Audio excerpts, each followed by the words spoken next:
So you might have noticed in the last week or so, the Biden administration has issued a new executive order to make sure that all federal agencies look at everything they do through the lens of equity. So what does that actually mean, and how are they going to accomplish that? We're going to look at that in today's video.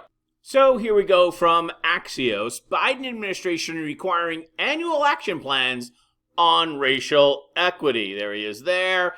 And let's look at the first money quotes here at the top of this article. As part of the Biden administration's effort to overcome inequality, federal agencies will now be required to designate leaders to implement equity mandates and release yearly action plans to the public.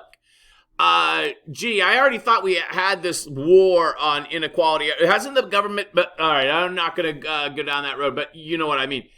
Why it matters. With a divided Congress, unlikely to pass major reform bills, President Biden is depending upon executive orders to advance difficult efforts like racial equity, driving the news. As part of the executive order signed by Biden on Thursday, equity leadership teams will need to be created. This is the important part.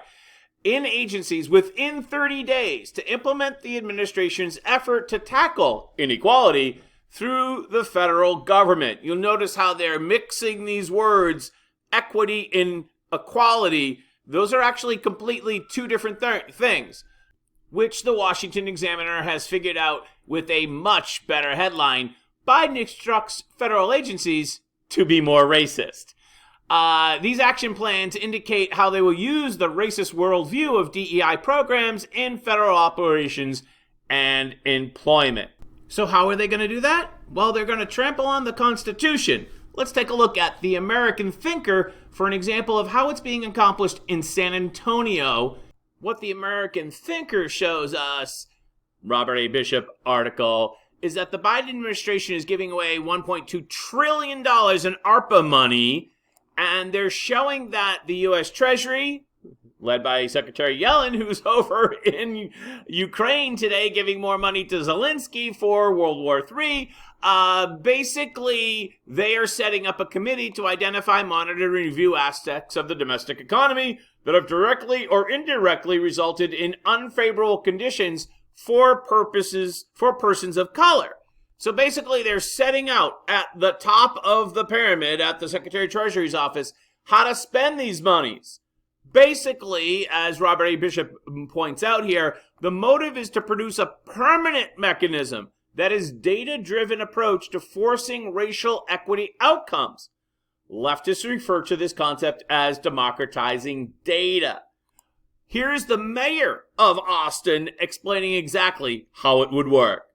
So developed an equity atlas that allows us to use GIS mapping, et cetera, to really develop. Let me quickly interrupt. So they're going to make a map, an equity atlas. We'll show you an example in a minute. How we are looking at issues of equity and what differences we're making. So the entire country thinking about how issues of inequity have been exacerbated by the pandemic, and we have federal partners that are wanting to do something about it. We were able to use this tool as a foundation of our approach and start to plus up those interventions at the local level. First off, whenever you have one of these wacko progressives use the word plus up, you know it's going to cost you, right? You absolutely know he's going to cost you. Also, of course, the virus was racist. Of course. Okay. Anyways, listen more. Concern, and there should be all across the board as we develop these more universal tools and competencies, is that if the winds of politics changes, if we don't have these systems established, there could be a next set of political leadership that goes in a different direction. Let me translate.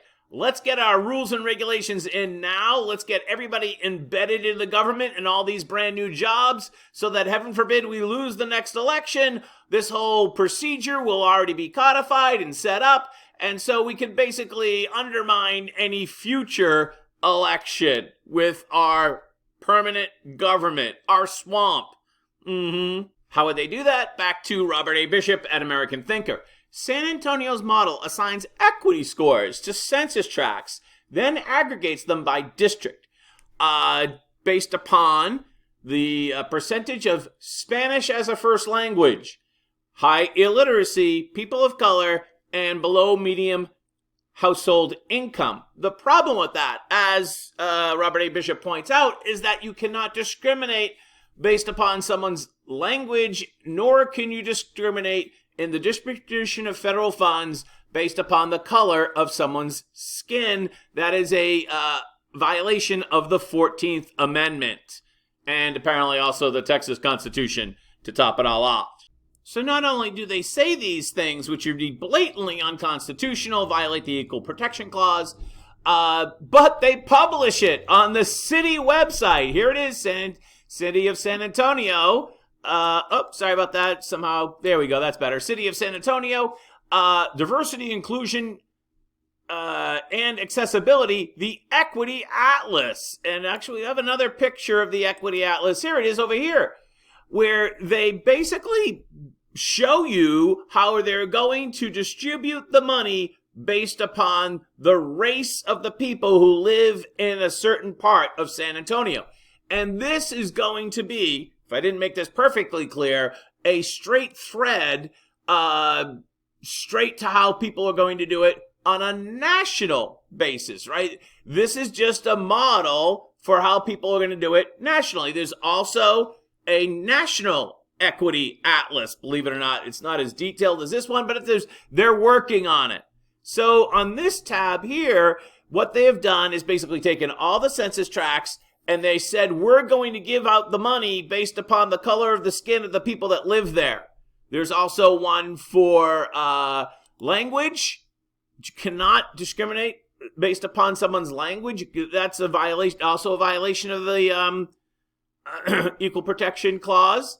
And they also have one based upon education and also based upon redlining. Now, redlining is, in this particular case, different than how I would refer to it in a real estate context. They're referring to it in the historic sense of the Homeowners Loan Corporation, if I have that correct, and how they limited mortgage lending in certain neighborhoods. But almost all of that was outlawed, say, like 50 years ago, so I don't know how they can make that stick, and I think they will face a strict scrutiny test for this particular case, as they will for the language that the people speak and their actual racial or ethnic makeup in a particular district. Those are all unconstitutional.